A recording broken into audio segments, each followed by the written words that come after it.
I have the one and only 24 karat gold Labubu.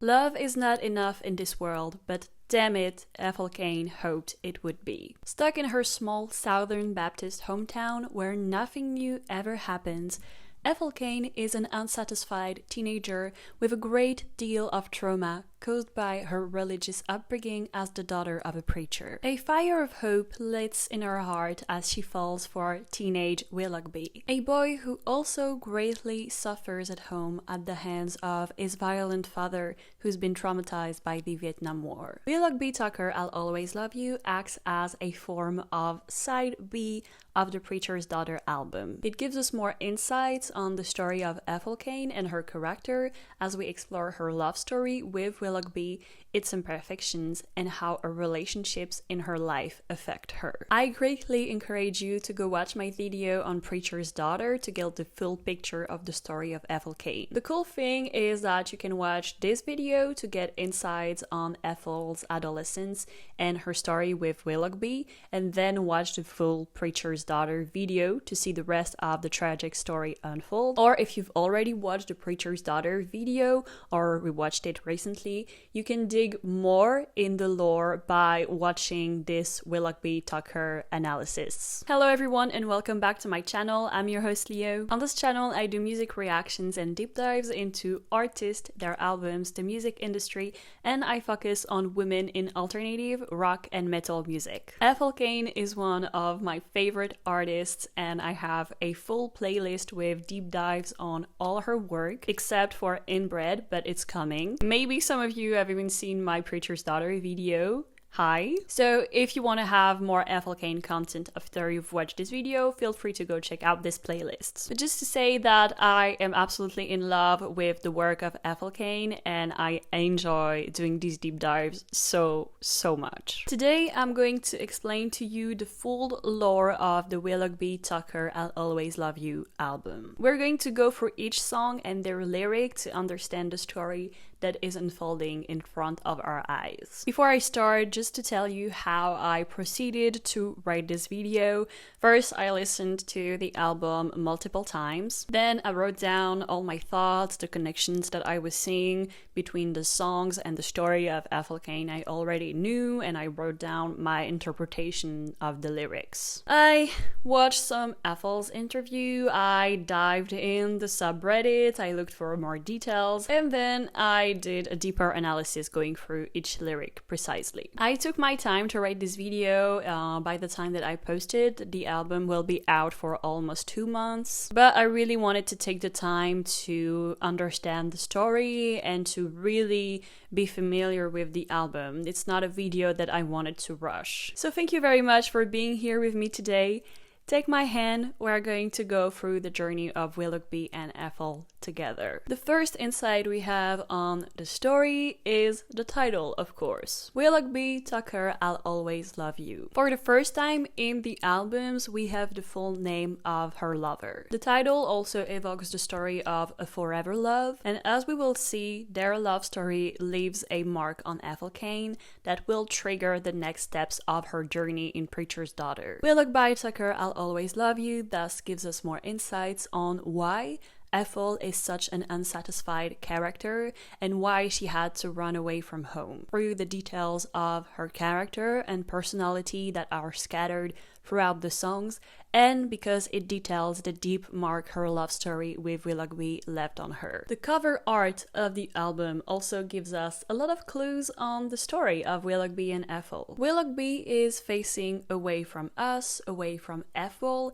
and we can only see the back of his head. This character will remain a mystery to us as it remained a mystery to Ethel. All the art of the album with Willoughby on it has him with his head hidden or down. He is a person that Ethel never completely knew. Also, many times in the album, Ethel sings about holding Willoughby from his back, and it's a metaphor for how, despite her deep attachment to him, she never genuinely faced who he was, and he never truly let her do that. Willoughby Tucker I'll Always Love You starts with the song Janie. Janie is an impressive and strong concept album opener, and I'll tell you why right after I tell you what the song is about and we read the lyrics together. Janie is the best and only real friend of Ethel in her town. The song opens the album to a then 16-year-old Ethel Cain. She watches her best friend get a boyfriend, which makes her afraid of losing her relationship with Janie,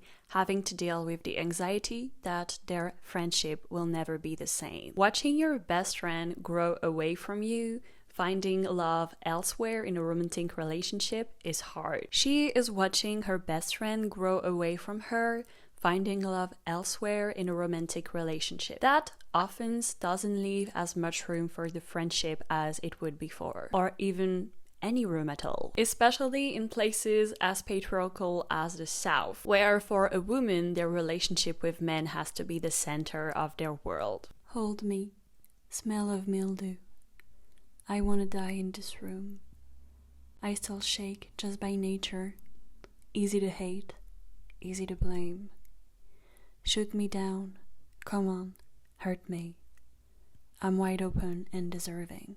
Ethel is dealing with the sadness and anxiety of seeing Janie fall in love. She feels abandoned. You also see in this paragraph the deep certainties Ethel has about herself come to the surface. Easy to blame, wide open and deserving. Convinced that Janie does not want her anymore, she's encouraging her to end their friendship already. Mildew is a form of fungus that can vary from the colors of black, green and white, and it grows on plants, pepper, clove, buildings in areas that are warm or wet. The way you prevent it from forming in your home is by taking great care of reducing the humidity, by often opening your windows or installing aeration, which means that you need to tend to your home often if you want to avoid it. If you don't, the home decays because of the mildew, such as an unattended friendship becomes a decaying one. We also find in this paragraph, again, the tendency of Ethel to self-blame. Please don't leave me.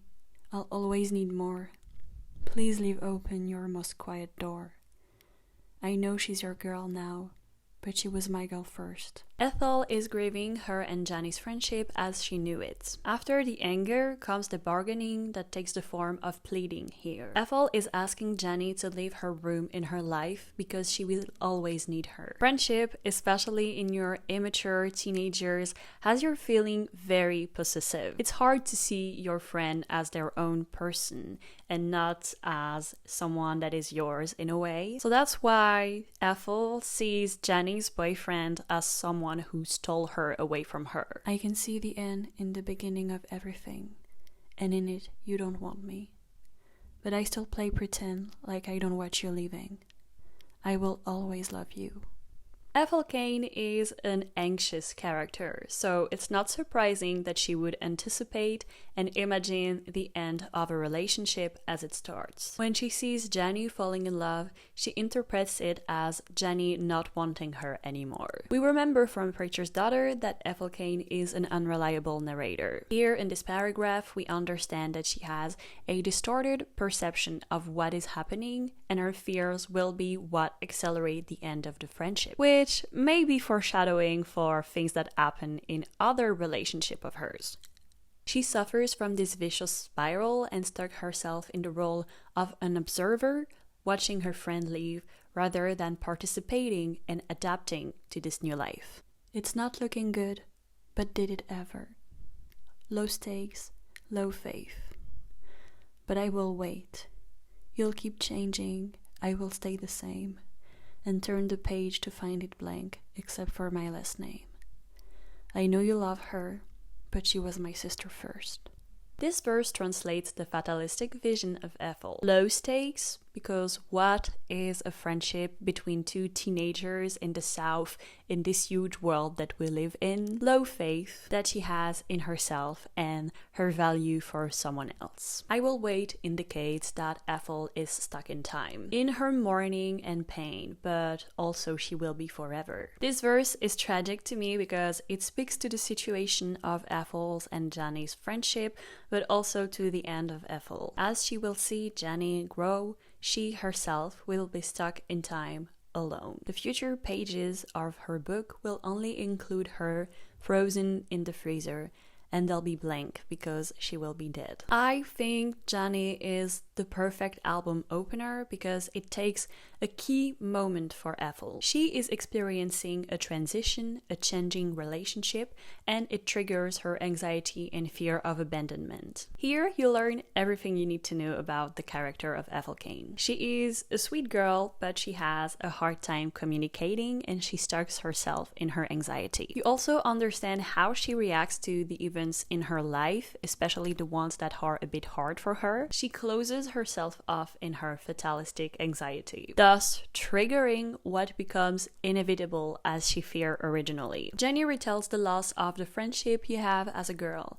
the loss of girlhood and innocence, setting in motion the story of Ethel brilliantly. You also find back the idea that time will keep going, but Ethel won't. And as we already know, Ethel's story will brutally end, and people around her, the people she knew, will keep growing as she is frozen in time. It is quite funny to see Ethel mourn the loss of her friendship with Janie because Janie gets a boyfriend, when we are jumping in the story of Ethel falling in love herself. The second song of the album is Willoughby's theme, and it is an instrumental track. Once I read that falling in love feels like waking up. In the morning, there is this time when you are awake. Your breathing is more intense, you start to hear the sounds around you, you feel the softness of the sheets. You are right in between, still feeling like you're asleep, but part of the awakened world. You are already awake, you just don't know it yet. Then it hits you that you are. And that's when you open your eyes and take a deeper breath. This time, you're awake and you know it. During this time, there was nothing you could have done from stopping yourself from waking up. Because this is something that happens to you and that is out of your control. Falling in love is exactly the same.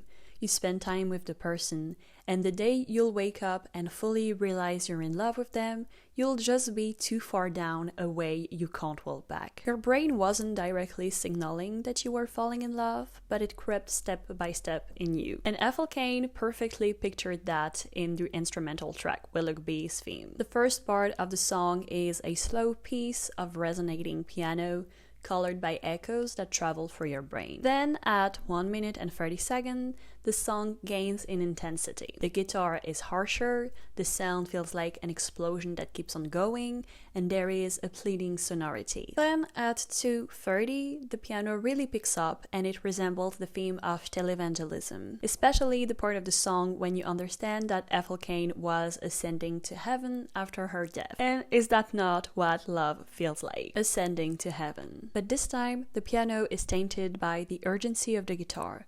Falling in love, especially for a character like Ethel Cain, is terrifying. The song then fades in intensity. After the storm of realizing you're in love comes the calm of acceptance. Willoughby's theme is a brilliant instrumental track. We then go to Fuck Me Eyes. I saw someone on Reddit say that this song made them feel like dancing like a sexy snake, and I just think it sums up the song perfectly. Fuck Me Eyes is about Holly, a girl in the town of Ethel Cain that hangs out with the boys. They easily fall for her as she's very beautiful and confident, and even Willoughby talks with her. Maybe he's had a little eye on her at some point, which triggers Ethel's jealousy. Willoughby's theme is Ethel falling in love with Willoughby, and Fuck Me Eyes is her feeling anxiety because of the girl that hangs out with him. She fears he'd be more interested in her. So here we're going to be in a small chapter where Ethel is observing Holly. This track is very much giving southern town gossip and judgment mixed with envy and admiration. This is the second time in the Preacher's Daughter narrative that we see Ethel's perspective on another woman, and it tells you everything you need to know about her, her internal conflict, insecurities, and mental patterns passed by her growth in the Southern Baptist environment. Also, musically, this song has a huge crush vibes. She really gets around town in her old Cadillac, in her mom's jeans that she cut to really show off her ass. She's got her makeup done and her heels on. She's got her hair up to God. She's gonna get what she wants. Her nails are heartbreak red cause she's a bad motherfucker. And all the boys wanna love her when she bats her fuck me eyes.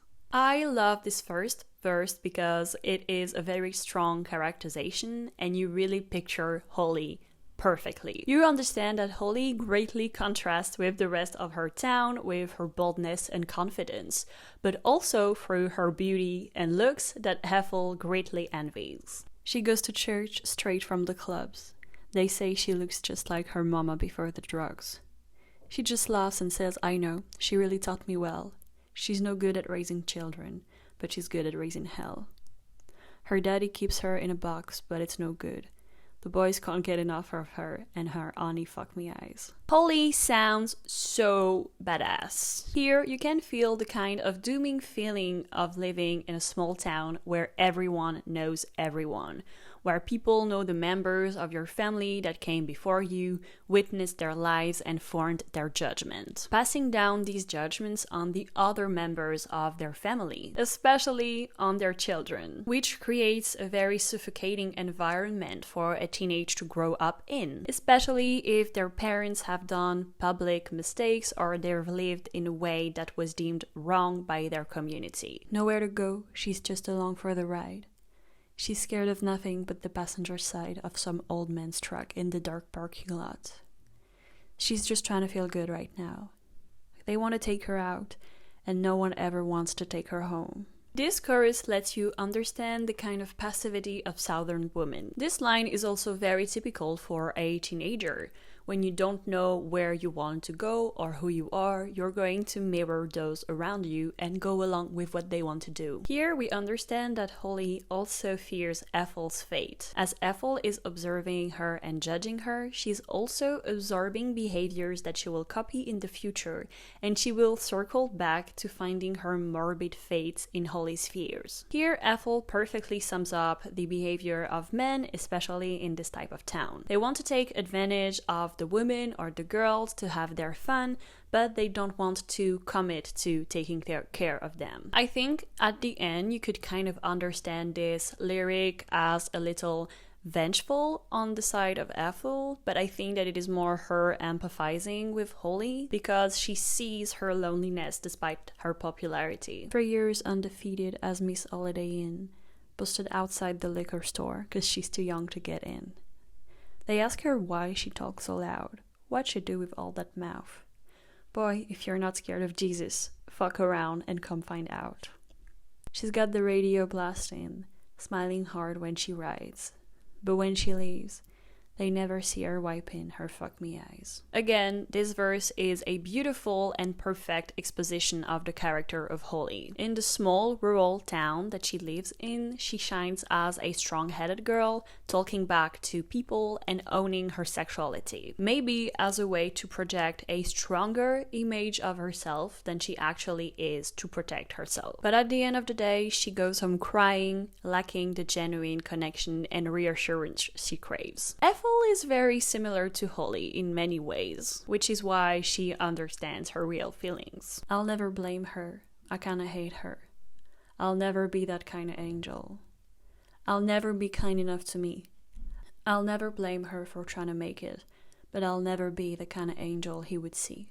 Here we understand that Ethel believes that to really catch the eye of Willoughby, she needs to be a stereotypical bimbo like she thinks Holly is, which would stereotypically be the kind of girl that a guy that's a bit of a macho likes. At least this is what Ethel projects, because this is what she knows in her environment. This hints at Ethel's insecurity, and it shows that she remains stuck in her fear, and it keeps her from really seeing who Willoughby really is. Before we've dived into the songs about their dynamics, Fuck Me Eyes already shows that to us. Janie and Fuck Me Eyes shows us Ethel's perspective on some other women peers around her, such as in her relationship with men. Deep anxieties and insecurities are tied to those. I find it interesting that Ethel envies and fears things Janie and Holly have or are. In Willoughby Tucker I'll Always Love You, we see her at the stage of her life when she observes these girls and then comes to imitate them. She feared being abandoned by Janie because she fell in love, but then she falls in love with Willoughby. And in Preacher's Daughter, she's going to mirror the bold and seductive attitude of Holly. If you're watching watching this video, please subscribe because I would love to have more Ethel Cain fans in my YouTube community. Fuck Me Eyes is followed by the second single that came out for this album, Nettles. This song is my favorite. Ethel and Willoughby were teenagers when they fell in love, as they were still in each other's lives. Of course, that's kind of the age when all you hope is to grow up, to speed up time, and maybe get out of your environment. We can even picture them growing literally inch by inch throughout time together. Nettles is a tribute to Ethel's love for Willoughby and her hindsight vision of their story. It is very tinted by how unrealistic and fantasized it was. We were in a race to grow up, yesterday through today till tomorrow. But when the plant blew up, a piece of shrapnel flew and slowed that part of you. The doctors gave you until the end of the night, but not till daylight. Time passes slower in the flicker of the hospital light. I pray the race is worth the fight. Made a fool of myself down in Tennessee Street. It wasn't pretty like the movies. It was ugly, like what they all did to me.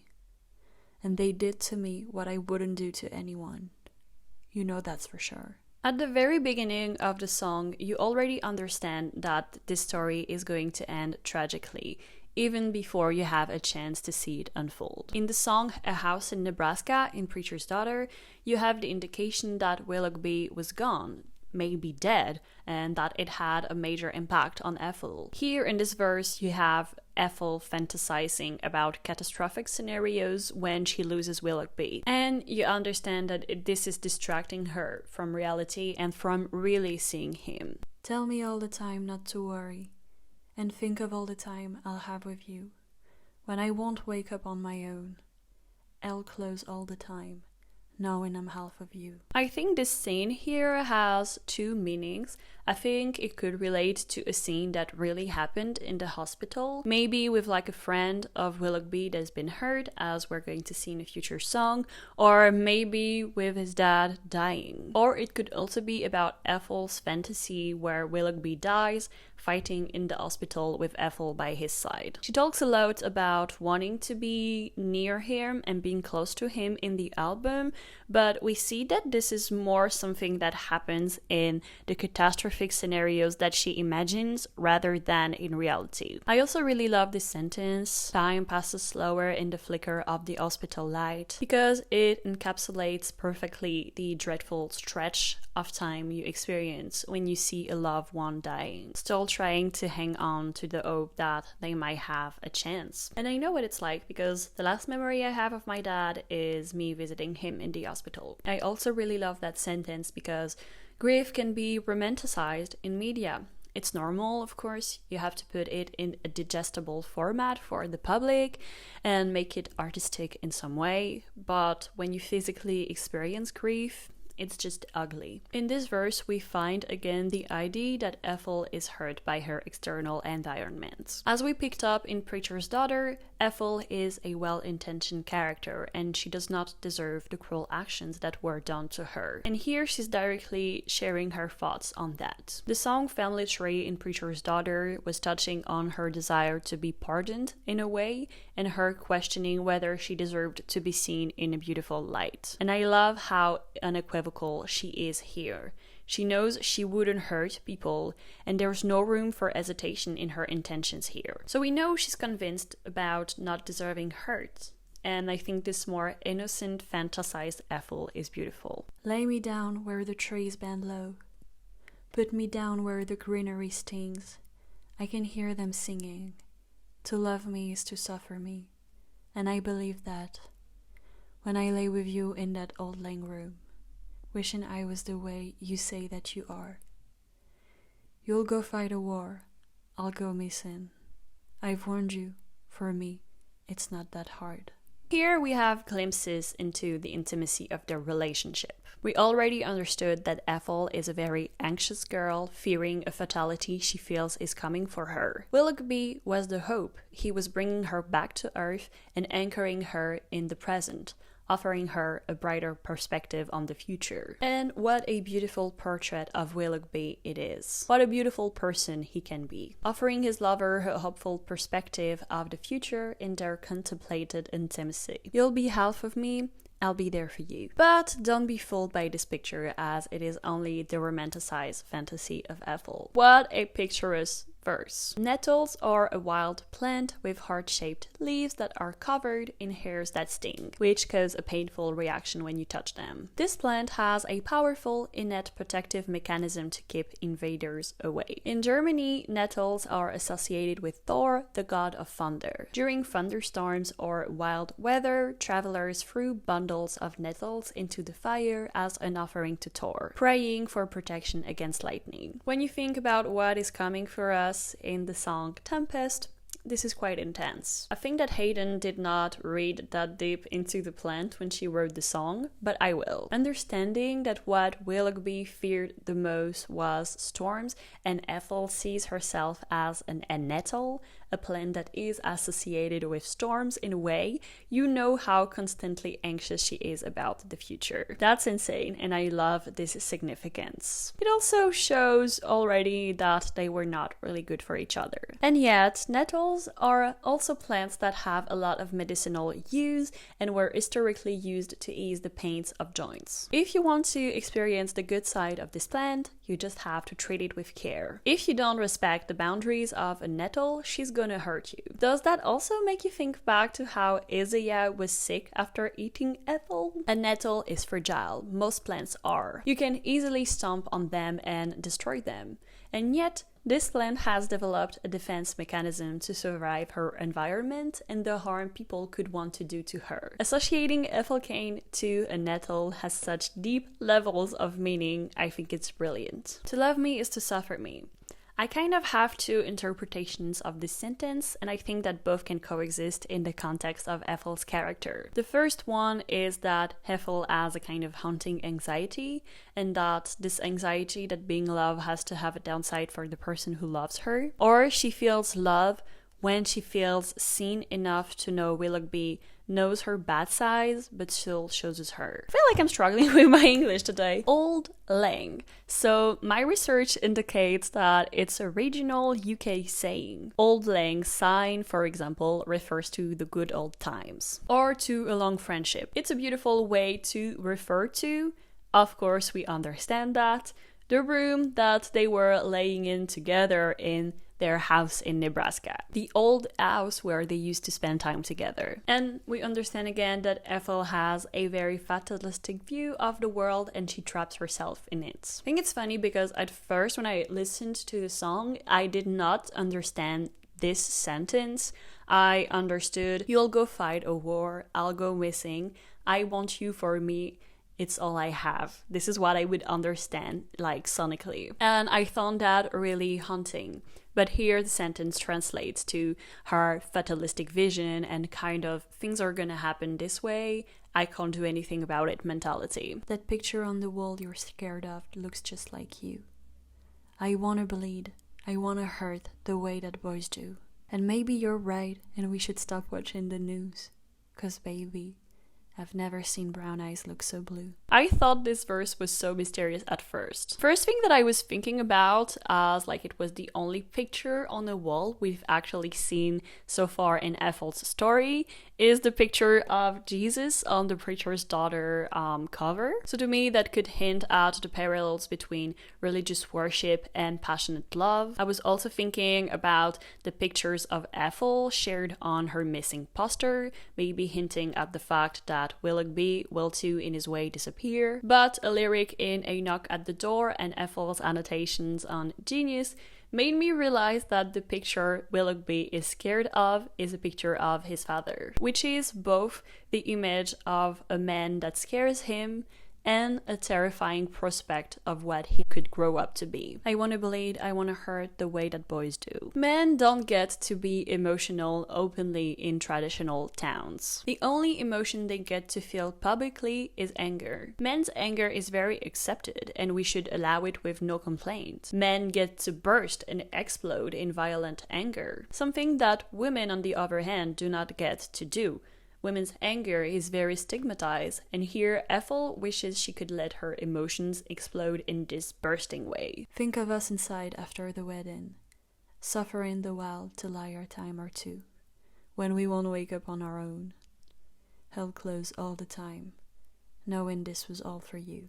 Here again, my friend, you are hit with a ton of breaks. This verse is Ethel dreaming about her ideal future with Willoughby. She has dreams of a simple domestic happiness, a wedding, possibly a family. Suffering the while to lie our time or two, I was quite confused by this sentence as someone who's not an English native, but I found a post on Reddit that helped me understand it. I will put it in the sources. So here we understand that Ethel is dreaming of a life where she can lie down with Willoughby after days at work or taking care of the children. Indeed, Willoughby would kill her loneliness and lonely mornings, but the future family they'd build together would also rob them of the morning, just the two of them. Think of us inside.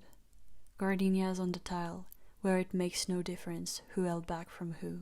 We understand that she pictures herself, themselves, protected, away from the storms, away from the danger, away from the pain of the outside world, in their house in Nebraska, in their dreams. I like to think here that this last think of us inside is Ethel comforting Willoughby in the hospital or when he's in pain, talking to him about their fantasized beautiful future. But we know that this is a comfort to Ethel but not to Willoughby, and we'll see that later. I don't know if you've seen this one, but in Hayden's video where she shares her favorite perfumes, she geeks a lot about her love for gardenias, and since she references a wedding in the previous verse, we can imagine here the wedding bouquet of gardenias on the floor after the throw, maybe forgotten as they happily entered their home as a married couple, when, of course, their beginnings as anxious teenagers would no longer matter but be a beautiful memory to look back to. Gardenias thrive in a mild climate and are mainly grown in the warm and humid southern states. I found this, and I quote, "The scent of gardenias wafting through the heady summer night air is the perfume of a southern summer. The glossy evergreen leaves, elegant flowers, and variety of habits make gardenias a staple of the southern garden. Everyone has a story to tell about one from their childhood, and most folks have one in their gardens. Gardenias are timeless in the South, ever present. They will always be there, a solid, beautiful dream, which is what Willoughby and Ethel's future will only ever be, in Ethel's fantasies." We go back again to the sentence, "To love me is to suffer me." This theme was already found in Preacher's Daughter. Ethel does not believe that she's easy to love, as she's aware of the baggage she carries due to the trauma caused by her family. Nettles is followed by Willoughby's Interlude. This is also an instrumental track, and at the very beginning you can hear some muffled spoken words. You hear a man speak, but we don't understand what he says. Then you hear a woman say, "Whatever you want, darling." This track comes to stop the dreamlike and romanticized motion set by Nettles. Ethel and Willoughby's story is not this one of two teenagers whose love is going to save them from all the pain, traumas, and hardships of the environment they grew up in. It is much more complex and hard. Nettles is a beautiful dream. Willoughby's Interlude is a melancholic track. When you listen to it, you feel puzzled, maybe some hints of anxiety. This is a closer depiction of what Willoughby's personality really is. A lost boy, a teenager that has fears, that yearns to be understood, even though it might not be easy at first. It is not easy to understand this track, as it is not easy to understand Willoughby. Or maybe this track is just the melancholic track it is, and Willoughby is just the melancholic teenager he is, not the fantasy that Ethel crafted for herself and for us. And I also think the fact that you don't understand what the man says at the beginning, but you can kind of picture what the woman is saying, is a hint at the fact that Ethel was never really listening to Willoughby. Which perfectly throws us into the motion of the next song, Dust Bowl. Dust Bowl is a more honest portrait of the relationship between Ethel and Willoughby. It's melancholic, between two teenagers who are broken and have a hard time communicating and who suffer because of their environment. A house in Nebraska was the only hints we had of Ethel and Willoughby's relationship before. A house in Nebraska was a little misleading, focused on how bad Ethel missed it and reveling in its perfection as she was moving on with her life and living more bleak adventures after running away from home. But it was a rose-colored look at what they were. Dust Bowl is a more honest contemplation of their time together. It was imperfect, like any relationship, especially for such damaged teenagers. Dust Bowl references a series of dust storms that happened in the 1930s in the south of the United States around Oklahoma and Arkansas. They were caused by problems in the agricultural practices, and the tragedy of these storms is that they happened to people who were trying their best to work and survive. Just like Ethel and Willoughby suffer from their environment, trying their best but suffering the consequences of actions done by the other members of their community, even though these people act motivated by survival rather than malicious intentions. These dust storms also forced many people to move states, most migrating to California via Route 66. So we find again this theme that is central in Willoughby Tucker I'll Always Love You and Preacher's Daughter, this idea that you need to escape your original flawed environment to survive. Ethel and Willoughby need to leave their environment, but I also think that it refers to the fact that they will have to leave their relationship together too, as it could also end up being the same environment they grew up in and be a potential place for their future offspring to rot. Let's dissect the song. Pretty boy, natural blood-stained blonde, with the holes in his sneakers and his eyes all over me. Drive-in, slasher flick again, filling me up as a porn star dies. He's watching me instead. 8th grade death pack struck me dead. Ethel is very tender when she describes Willoughby. Here you can picture the scene of them making out in front of a horror movie. Classic. 8th grade would be quatrième for us in France. So kids are 14. So young, but still an age when promises feel like everything. So here she's probably referring to an age when Willoughby became important to her. All of Alabama laid out in front of your eyes, but all you could see was me. I really love this part because it describes to us why their relationship could be bad for them in the long run, even though it could sound romantic. Even with a big view, a big horizon in front of him, Willoughby is focused on Ethel, which indicates that in their future, he could ignore the bigger picture, maybe positive prospects, because he'll be too focused on her, hinting at how their relationship would be a tool digging them deeper in their toxic environment and cause them to not leave it. Which would turn into a very sad perspective, wouldn't it? You walked in, you were singing. You tried to wade in because you wanted just to tell me who you were. You kind, dying to tell me you'll wait if I have to make sure.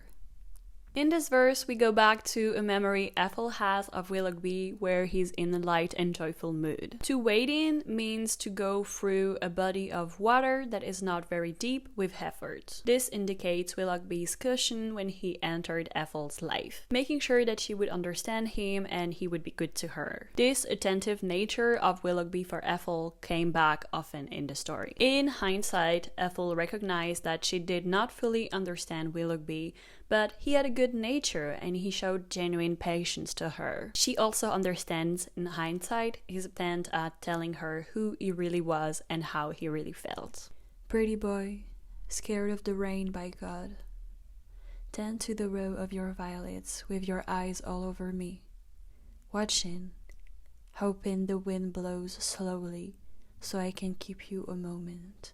Ethel hints here at the fact that Willoughby is scared of rain, and indeed storms are his greatest fear, something Ethel won't take seriously. I am obsessed with this sentence, because it shows that as Willoughby tends to the flower he tries to grow, he's still mostly focused on Ethel.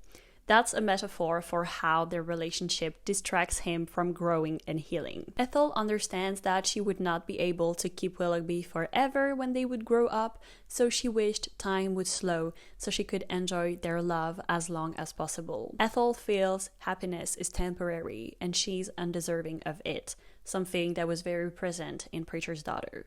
Grew up hard, fell off harder. Cooking our brains, smoking that shit your daddy smoked in Vietnam.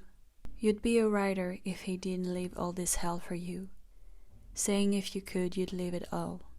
Even if you have bad circumstances at the beginning of your life, things can get worse, and you have a responsibility in how they evolve. Willoughby, just like Ethel, feels stuck in the town they live in since birth. You can see the small town in the middle of nowhere in the south, with not much prospects or room for growth. We understand here that Willoughby dreamed big, and he shared some of Ethel's desire for more. But he feels trapped here and accepts his circumstances as maybe excuses not to leave. He makes me think about the sun-bleached flies here. We understand that his father is toxic for him. We have a mention of the Vietnam War, a war that destroyed the minds of the soldiers that had to fight it, leading them to poison their families with the consequences of their traumas. I knew it was love when I rode home crying, thinking of you fucking other girls. But when you said that you're in love, I always wondered if you're sure. Pretty boy, consumed by death, with the holes in his sneakers and his eyes all over me.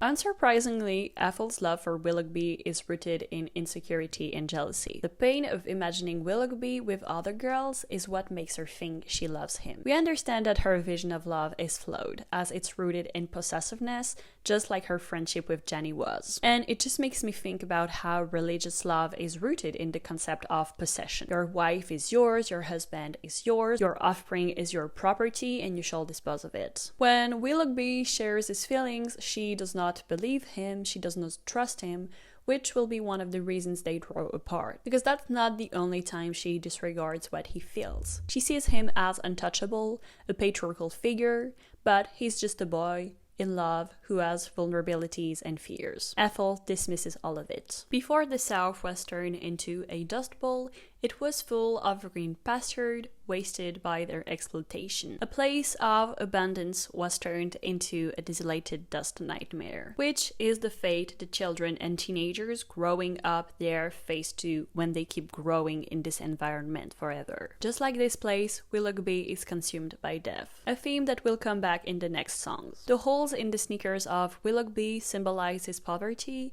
and also the long miles he's been walking figuratively, as he's young but is already worn up. Something that may probably be caused by his drug use that Ethel references several times in the album. All of which he distracts himself from with Ethel as a temporary soothing distraction that distracts him from feeling the pain and doing the work he needs to do to feel better. And here, my friend, this is why Ethel and Willoughby would not have worked. We then go to the track A Knock at the Door, a very peaceful song where Aiden's voice sounds very vulnerable. Satan's in the state pen, and you're here with both your fists, and you're not scared of no knock on the door. Everything I've loved it straight to death, so I'm still scared of that knock on the door. Satan here refers to Willoughby's father, whose return from the Vietnam War left him scarred, shell-shocked, and riddled with PTSD. He is now demonized by Willoughby, who referred to him as Satan. We understand that he was most likely sent off by his family to a nearby penitentiary, and that Willoughby views his father as the root for all the evil in his life, a cancer he just can't seem to remove. It seems like Willoughby is no longer scared of whether his father dies or lives, as the knock on the door could by extension be the message of death on the other side. In a way, Ethel and Willoughby are very similar, but we understand that Willoughby took actions to try and separate himself from his generational strain from his father, whereas Ethel is haunted by the love her father once felt for her. Think back to Preacher's Daughter, how she was saying that she still loved him and admired him and wanted to do like him. No one should ever see their friend they've known since they were just kids foam up and bite on the floor. You never need to call my name, though I love it all the same. I know you by your knock on the door. I know you by your footsteps on the floor. Hayden has confirmed that she's actually singing about an experience Willoughby had seeing a friend of him overdose. The character of Ethel believes she knows Willoughby by heart, but this knowledge she has of him seems to be built on the foundation of her imagination, not on what Willoughby confessed to her. So she projects this completely fearless image of him, saying that he's not scared, but we know it's not true because she said just a little earlier in Dust Bowl that he is scared of rain. In her mind, Willoughby is afraid of nothing, not even death, or terrible news announced by the knock on the door. But at the end of the song, before it fades into complete silence, we see that she starts to question whether Willoughby is this perfectly solid person she imagines him to be.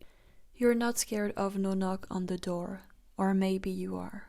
The doubt starts to set in. We then move on to the song Radio Towers, again an instrumental track. On July 25th, 2023, Aiden posted a set of texts in Morse code on her Tumblr that translated to, "Do you think radio towers make deals with the wind to blow over and spare them?" I really find this fascination for towers and radio towers really fascinating, and I love that she poured this fascination into the character of Ethel Cain. And indeed, radio towers are really strong, and they are often the only thing that are spared in really big storms. That's the way Ethel sees Willoughby. Stuck in her fantasies, she sees him as this immutable presence that cannot be shaken. But this unrealistic projection hurts their relationship, as we'll see in the next song, Tempest. Radio Tower is the transition between a knock at the door, where we follow Ethel's flawed vision of Willoughby, and Tempest, which retells Willoughby's thoughts, fears, and reflections on Ethel. In Radio Towers, I tried to count, correct me if you've counted too, but I think we have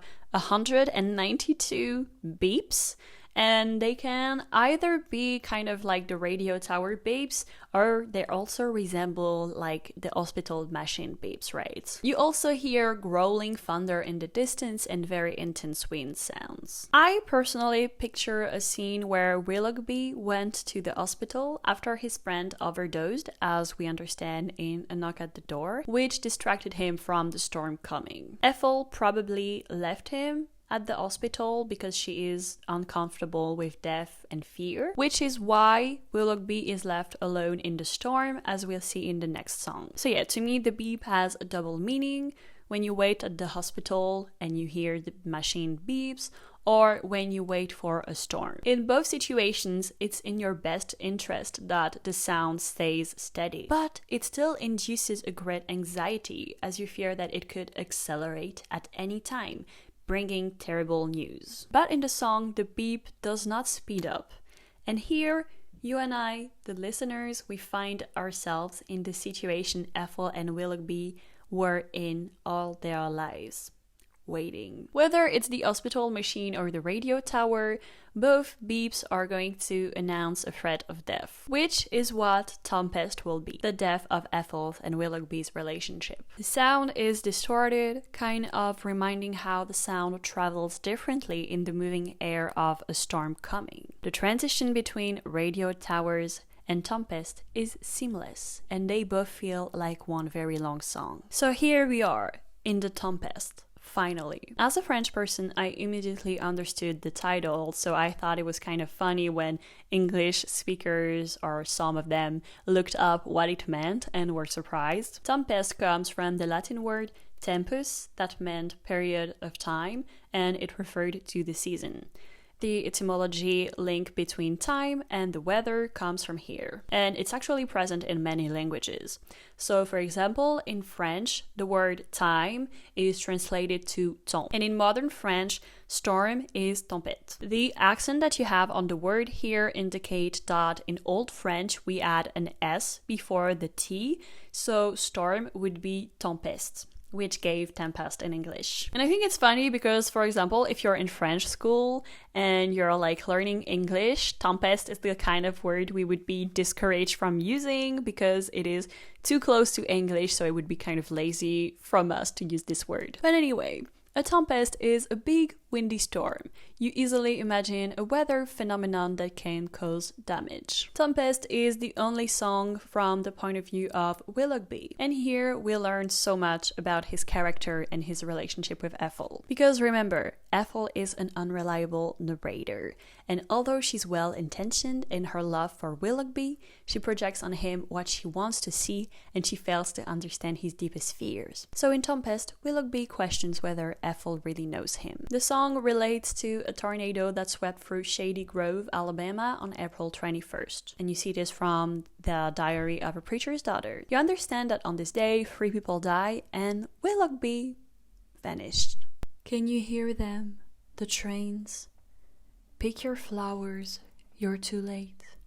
In this first verse, Willoughby addresses Ethel. We understand a storm is coming and he urges Ethel to pick up her flowers to leave, which again makes me think about them possibly being in the hospital, I don't know, and maybe she brought flowers to the person who was sick. And Ethel is not moving fast enough for him because she does not understand the urgency of his fear. I also think it's funny because when you pick a flower, you are acting selfishly and you put first your desire to possess it, but you kill it. And once you've done so, it's too late and you can only appreciate its beauty for a short period of time. That's the story of Willoughby and Ethel. They were doomed from the start. Starting their relationship was killing it from the get-go. I'll hurt myself if I want.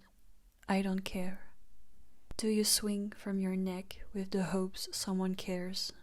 Willoughby has self-destructive tendencies. Remember in Family Tree intro, the first song of Preacher's Daughter, when she sings, "The fates already fucked me sideways, swinging by my neck from the family tree." Willoughby wonders if Ethel shows the suffering her family caused her on her sleeve in hopes of garnering sympathy. He's taking a brutally honest look at her here. Please, just go easy on me. I am young and naive. I don't know what I need. I can lead you to bed, but I can't make you sleep. I've heard it before from someone who leaves. Willoughby is to a young teenager. You can hear his plea to Ethel, to the world, to his father, to the storm. Go easy on me. Someone can try everything for you, but they cannot replace what only you can do for yourself. Here, Willoughby references something his mother said to him once before she left him and his father, and he is drawing parallels between her and his mother, showing that Willoughby too didn't really trust that Ethel would stay with him forever. We understand Willoughby's deep-rooted fear of abandonment, which is again something that Ethel failed to understand as she was stuck in her own anxieties of not being good enough for Willoughby and him leaving her. I still dream of violence, angry at the waiting game, chain link on your lungs and sulfuric acid in my brain. Don't ask me why I hate myself as I'm circling the drain, 'cause death, it takes too long and I can't wait. Circle the drain means experience a rapidly worsening situation, apparently leading to failure or disaster. Maybe Willoughby wants to speed up his death. He self-loathes. Here this verse references his drug use. He wishes he was dead, circling the drain, walking in circle in his town, going nowhere, waiting for the storm, helpless. Willoughby, lost in the storm, mirrors his life. He is scared and alone in the wake of his father's trauma and violence, wishing he could escape through death. Just like Ethel, Willoughby suffers greatly from the feeling of nothing happening or moving in their environment. We also understand here that even if Ethel didn't make an honest effort at understanding Willoughby and who he was also pushing her away, not sharing explanations for his behaviors with her and rejecting her questions. Ethel was passive in her relationships with men, but still tried to escape her family curse by running away. We see here that Willoughby shares Ethel's passivity, waiting for his death. This passivity is their ultimate curse, a character trait that is, of course, passed on by their religious upbringing, where the meaning of your life is to wait on earth until you may deserve the chance to go to heaven. Willoughby is afraid of storms, of tornadoes, so I find this image of him like the water circling the drain almost funny because it mirrors like the wind that turns in a storm. Stuck in the storm, afraid, Willoughby believes that he's going to die. Waiting for my own, always on my own. You come around here just to watch me rife. Always on my own. Am I what you think about all late at night? Someone take me home. You can try and stop me, hold me. I want to go home, do all the things that you do. Take me out the dark, but it's no good. I'm gonna regret this forever. Here Willoughby says, always on my own. He feels lonely, which is really sad because if you remember in Nettles, Ethel sings, when we won't wake up on our own. She believed that this relationship would save them from their loneliness, but it does not. And now Willoughby is alone. She left him in the storm. In Waco, Texas, Ethel sings, now the weight's too much and I can't hold you anymore. Ethel will try and hold Willoughby, but she let go when it was too hard. Willoughby sings, I'm gonna regret this forever. He knew all along that this wouldn't be good in the end. The two voices that sings contradict themselves, showing the duality of Willoughby. On one side, he's afraid, wishing he wasn't alone, begging for comfort and safety, and on the other, he rejects the thoughts of Ethel running through his mind, pushing away attempts of comfort. This duality is characteristic of men who grew up in this environment, foreseeing this macho image on themselves, needing no one and nothing, being the force of their family, and women, while at the end of the day they're just human and it's normal to crave comfort. This storm will have lifelong consequences on Willoughby and Ethel. Ethel and Willoughby are in love, but they are lost teenagers with many fears and anxiety, failing to understand each other, which ends in Willoughby leaving. They lost each other. That night in the storm, Ethel did not take Willoughby's fears seriously enough. In the journal, she says, as for me personally, I lost Willoughby that night. In hindsight, she blames herself for losing him, as we also understand in A House in Nebraska when she says, it hurts to miss you, but it's worse to know that I'm the only reason you won't come home. Waco, Texas is the name of the last song on the album, and it is a 15-minute track. And I think it's funny because it takes up a fifth of the album and it is reflecting on Willoughby and Ethel's story kind of in hindsight, also talking about its more positive aspects. And I think it's interesting that it takes up so much space in the album because it is indeed the part that is the most prevalent in the story in the end. Waco, Texas is also a place that is famous for a sad reason, so let me tell you about it, retelling something that Hayden had to say on the song. So she's referring to the siege of Waco, Texas. She said the events of the Branch Davidians, the siege, take place around the same time as Ethel's life and death. I think the final standoff happened about 2 years after Ethel dies. But I always see the rise and fall as being parallel to her story. Yes, David Koresh was insane and also a pedophile, so I'm not going to pretend I look up to him or something, but the story just always has intrigued me. As Ethel and Willoughby fall in love, they find themselves blinded to the rest of the world for a while, captivated by each other and thinking that love could keep them safe. But eventually, the real world comes knocking and everything goes up in flames. I just like the parallels of their relationship and the events of the Branch Davidians. Ethel sees him as being this beautiful, enamoring god and she's deeply in love with him. But in the end, she realizes it's just a broken boy and they're both too far gone. I don't know, it's just a corny little of drama that I'm way too deeply invested in and I'm drawing lines in the sand trying to pair it with a 30-year-old called Siege lol. I don't get out much. So, I'm going to tell you a bit about the story of this siege. The Waco siege happened between February 28th and April 19th, 1993. So if Ethel Cain died 2 years prior, it means that she died around March or April 1991. When we open the Willoughby Tucker I'll Always Love You album, Ethel is 16 and when she dies, she's 21.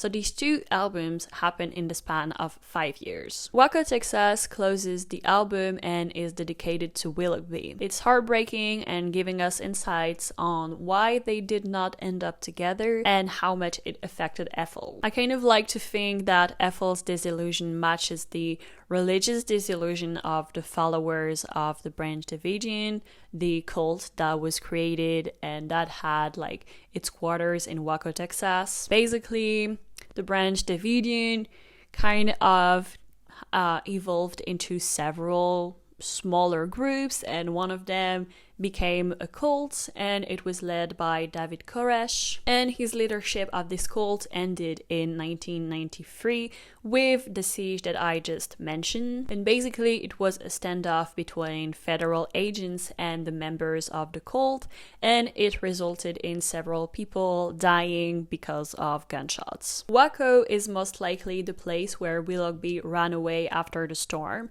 probably what later set in motion Ethel's departure from her home as she would try to find him, which we know will cause her end as she will cross the pass of Isaiah. My honey's heart is blue and a second offbeat, always tugging at me like he's running out of daylight. Yeah, my baby acts cool, but they all know something ain't right. Only acting this cool when he's walking with me. 1998, forever and a day. I keep the pictures hanging where the world can see 'em. I hope I die today. Save me from another late night of red eyes. But then the morning comes. You were there, looking for me, but I was gone. Turned my back for a moment, and you had fallen apart. Willoughby is troubled and people know it. This sentence could mean that Ethel gives him comfort and confidence, but it can also mean that he masks his emotional struggles when he is with her because she doesn't really see him. Or simply, Ethel is actually the one seeing him in such a bright light. People were extremely confused as to why Aiden mentioned the year 1998 in the song, and I was too. So here is my personal theory in the context of the song. She says, I keep the pictures hanging where the world can see them. And I think that this sentence relates to Ethel keeping a picture of her and Willoughby together in her room and reminisces about their love. As she's talking about Willoughby, I think 1998 is the year he passed away. We know that Willoughby had struggles. We know that he's seen some of his friends overdose. And we know from Dust Bowl and Fuck Me Eyes that Ethel, Willoughby, and people in their circle were smoking shit and abusing drugs. Later in the song, she sings, Will it be like this forever? And Will I feel like this forever? Relating to the pain she feels after losing Willoughby. Forever thus relates to a feeling of pain you feel will never end. My understanding is that 1998 was an awfully painful year for Willoughby, and 1998 is cut by and a day. And since the sentence doesn't really have a grammatical ending, to me, and a day is the end. 1998 was a painful year for Willoughby that was ended one day. My theory is that Willoughby passed of an overdose before he even reached 30. The end of this paragraph could refer to how Willoughby disappeared after Ethel left him only for a moment in the storm, or to how he was falling apart away from her eyes because she was not the shoulder he needed, or she could not be this shoulder. They've been promising the lights as we beg for our lives, selling pages of the times we've been waiting on. Now the wait's too much, and I can't hold you anymore. How much of a cruel year can you call my fault? Not even the memories are immortal. Terrified on this side of a conversation we'll never come back from. This references the religious obsession of the people in their town, as in all the towns in rural, desolated places. The church promises the prospect of heaven, as people don't even have enough to live decent lives. Ethel was well-intentioned, but the weight of Willoughby's trouble and drug use was too heavy for her. Here we also have hints at the fact that bearing the memory of Willoughby is too painful, and she would need to move on to heal. something that won't happen in the end. In the end, Willoughby also blamed his pain on Ethel, which is objectively unfair and highlights that they both had crushing expectations for one another. But saving each other from their environment and Earth was way too much. The last thing that will exist of Ethel will be the pictures of her. But even these pictures are going to fade with time, and only the people will remember her. But these people too will die, so her memory will not exist anymore. And the last sentence of the verse speaks to how Ethel knew that if her and Willoughby were honestly speaking the hard talk, they would likely break up as they would realize they're not good for each other. I'll never leave it down if I never get around it. 'Cause god damn it, I did it to myself in hindsight. I liked him 'cause his rule was, do whatever you like, and I tried, alright. Now I'll wear these scars for life. I loved you when it hurt inside too, but in the low light, you know I'd do anything for you. You know I'd do anything for you. You know it's true 'cause I've said it to you. Held in my arms, I swore I'd be good to you, then sat and watched as you walked away from me. To live it down means making people forget something that you did, which gives you a clean slate to move on. Ethel understands that she needs to face her trouble to do so. Because damn it, I did it to myself in hindsight. This mirrors the self-blame Ethel constantly stucks herself in, just like in A House in Nebraska when she says she's the reason Willoughby will never come back. The reason he will never come back is because he wanted to leave. Ethel loved that Willoughby was less worried and anxious than her, and she tried to mirror that. But their story and its end will leave a mark on her forever. Maybe she also self-harmed after he left, and it left literal scars on her. Ethel craved intimacy with Willoughby. The low light at the end of the verse evokes a homely scene. Ethel keeps repeating throughout the song that she would do anything for him. We know it isn't completely true, so here it feels like she's pleading to Willoughby or trying to convince herself, or us. Yeah, you've changed, but did I ever know you? Or did I hold you, facing away from me? The air in your room never moves. Live and die by TV no one's watching. Do you hate me? When this is over, maybe then we'll get some sleep. I've been picking names for our children. You've been wondering how you're gonna feed them. Love is not enough in this world. But I still believe in Nebraska dreaming, 'cause I'd rather die than be anything but your girl. Ethel has the desire, but not the tools.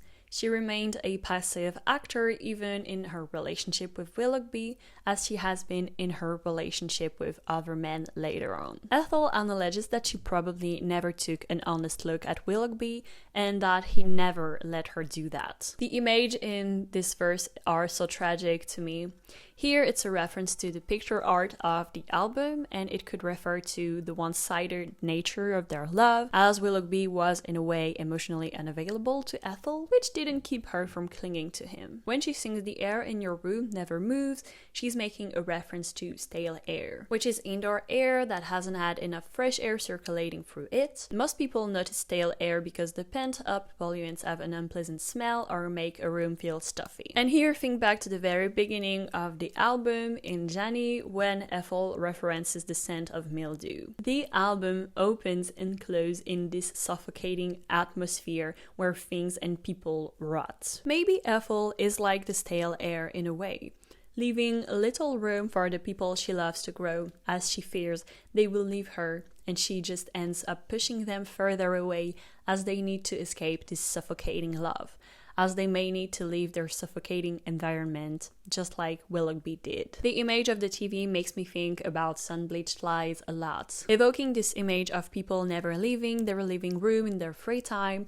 not doing anything, stuck as the TV plays in the background because there's nothing else to do. In the end, Ethel still clings to the hope that this is just a bad time in their relationship and that they will make up, or that they could still be together in the future.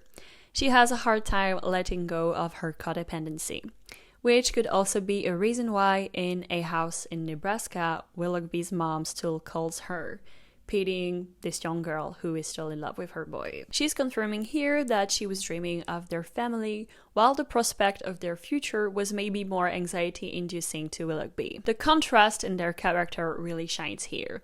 Ethel is more naive and Willoughby is pragmatic. Ethel relying too much on Willoughby to bring her hopeful perspective, making Willoughby suffer as he pushes his limits until he has to leave. She's looking at it with more clarity, admitting that they would have needed much effort and growth, likely through pain and moving away to work together. She's again referring to their fantasy when they were spending time together in the old house and imagining they had a house in Nebraska. I'd rather die than be anything with your girl, and she will.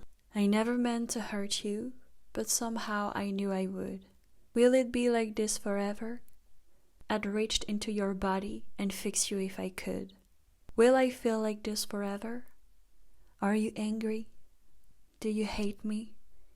And darling, time may forgive me, but I won't. The character of Ethel Cain is a fatalist. In Preacher's Daughter, we follow her journey as she tries to escape the curse of her family and environment, while understanding that deep down she does not believe she will. The same thing happened years earlier with Willoughby. She causes self-fulfilling prophecies. Caught up in her fantasies, she imagines quite extreme scenarios where she fixes him.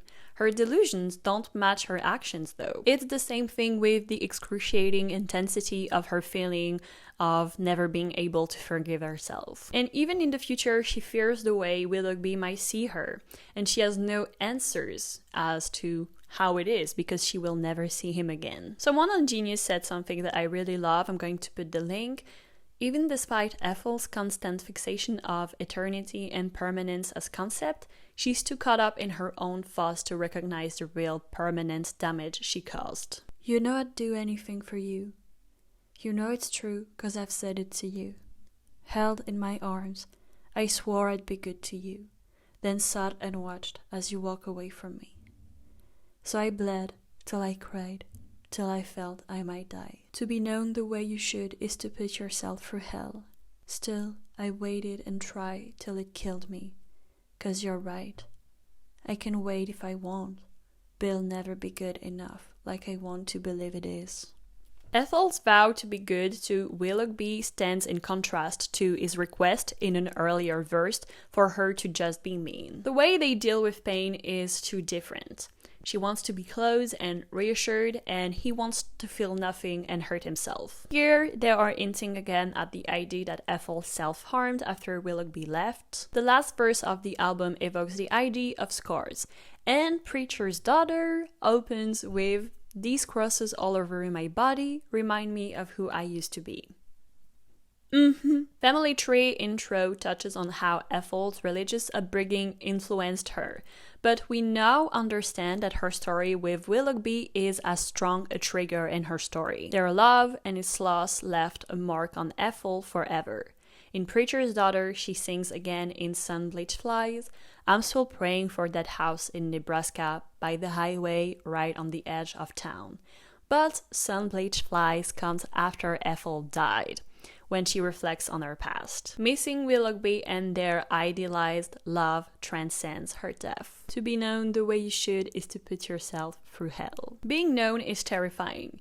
It demands you know yourself first, and it's terrifying to take a hard look at yourself in the mirror, and then to let yourself be seen. She knows that she did not let herself fully be seen, and that she did not really look at Willoughby. They already had a lot of pain on their plate and chose to leave their story as a shallow and temporary relief, a choice Ethel deeply regrets and mourns. But it'll never be good enough, like I want to believe it is. Ethel is a deeply unsatisfied character and admits that she won't find anything as good as the fantasies she created to dreamscape her reality. She will go on to look for Willoughby, having the desire to find something big and magnificent in her heart, which will lead to her cruel, fatal end in the basement of Isaiah. This last sentence is crushing. Willoughby Tucker I'll always love you ends with Ethel being crushed by a feeling of insatisfaction and how she wishes things in her life would be good enough like she pictures them. Chronologically, Waco, Texas is followed by Family Tree intro,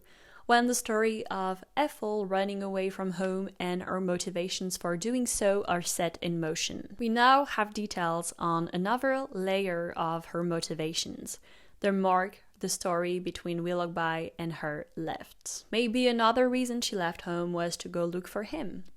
Maybe she ended up in Waco, Texas, where she met Isaiah, the man that would brutally cause the end of her journey on this earth, where she was deeply unsatisfied and hurt, hoping with an excruciating passion that she would find a place, a person, something to create a better life. I had such a great time working on this video. Thank you so much if you're still watching it.